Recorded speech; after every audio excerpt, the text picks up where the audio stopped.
L'attente que nous avions de Macky Sall soit vraiment prise en compte à travers ces leaders qui sont là.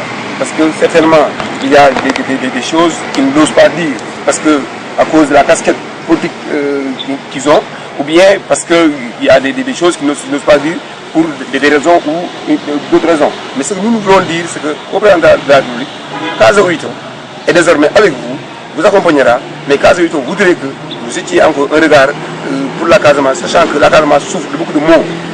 En fait, c'est ça, parce que nous vivons ici, personne ne peut nous raconter les douleurs que nous vivons mieux que nous. Nous connaissons les problèmes de la Casamance. Aujourd'hui, on a l'emploi des jeunes, qui est un cas vraiment casse-tête pour toutes les familles. Nous sommes des pères de famille, nous sommes des responsables de famille. Nous savons que les jeunes dans les maisons ne travaillent pas. Dans toutes les rues de Ziguinchor, vous faites le tour, vous voyez les jeunes en train de boire du thé ou bien en train de rouler en Jakarta. Mais c'est quoi? Le Jakarta, c'est un refuge pour les jeunes. Pour vous dire que, pour eux, ils pensent que c'est une occupation. Et en réalité, ce n'en est pas une. Calculez ce que le Jakartaman gagne en un mois de travail, s'il vous le dit, c'est vraiment dérisoire. Et les gens ne se rendent pas compte qu'ils ne sont pas en train de travailler. Parce que aussi, à Ziguinchor, il n'y a pas d'usine, il n'y a pas de structure où les gens peuvent aller le matin et aller se faire pointer pour travailler. On s'est dit, il faut que le président de la République revoie cette politique d'emploi des jeunes, parce que l'emploi des jeunes, ce n'est pas seulement le PRODAC, ce n'est pas seulement les domaines agricoles communautaires de CEDU et de CFA. Il faudrait qu'on trouve au niveau de l'environnement de Ziguinchor des structures qui vont employer des jeunes pour lutter contre la pauvreté réellement en Casamance. Ensuite, on a la question de l'enclavement de la Casamance. Il faut qu'on désenclave. Le désenclavement, c'est quoi? C'est créer le contournement de la Gambie. Aujourd'hui, nous sommes otages de la situation de la transgambienne à cause des problèmes qui y sévissent. Donc, c'est un problème réel. Depuis Ablaye Wade, on nous a toujours promis une voie de contournement de la Gambie pour que les gens puissent rouler au Sénégal et entièrement au Sénégal de Ziguinchor à Dakar.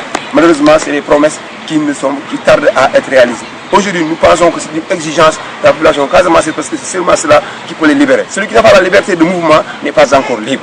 Et nous voulons vraiment être libres de nos déplacements, nous va-et-vient vers Dakar et vers les régions nord du Sénégal. Nous avons aussi la question, celle-là qui est fondamentale, qui est la question de la paix en Casamance. Aujourd'hui, Macky Sall a fait de grands efforts pour la paix parce qu'on a vu une accalmie réelle. Nous vivons dans les villages, nous vivons vraiment en paix, nous vivons dans la sérénité, dans la tranquillité. Mais ce n'est pas suffisant. Pourquoi ce n'est pas suffisant? Parce que ce que nous voulons, c'est qu'un accord définitif soit signé. On ne sait pas, mais si Macky Sall reste ici pendant ces 12 ans, s'il gagne les prochaines élections, après ces 12 ans, on ne signe pas d'accord de paix, il peut partir, un autre peut revenir et mettre en cause les accords. Donc nous voulons, comme il a créé dans les 15 points de la réforme constitutionnelle, l'intangibilité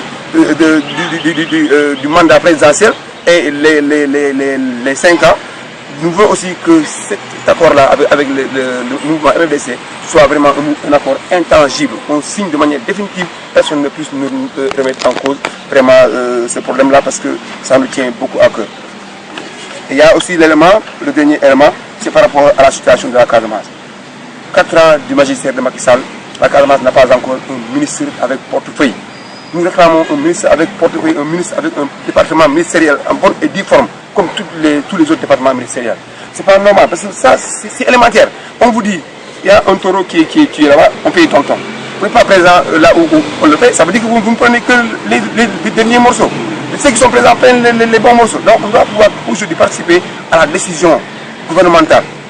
La Casamance a suffisamment de sommité. Nous avons des personnalités intellectuelles en Casamance capables de gérer un département ministériel.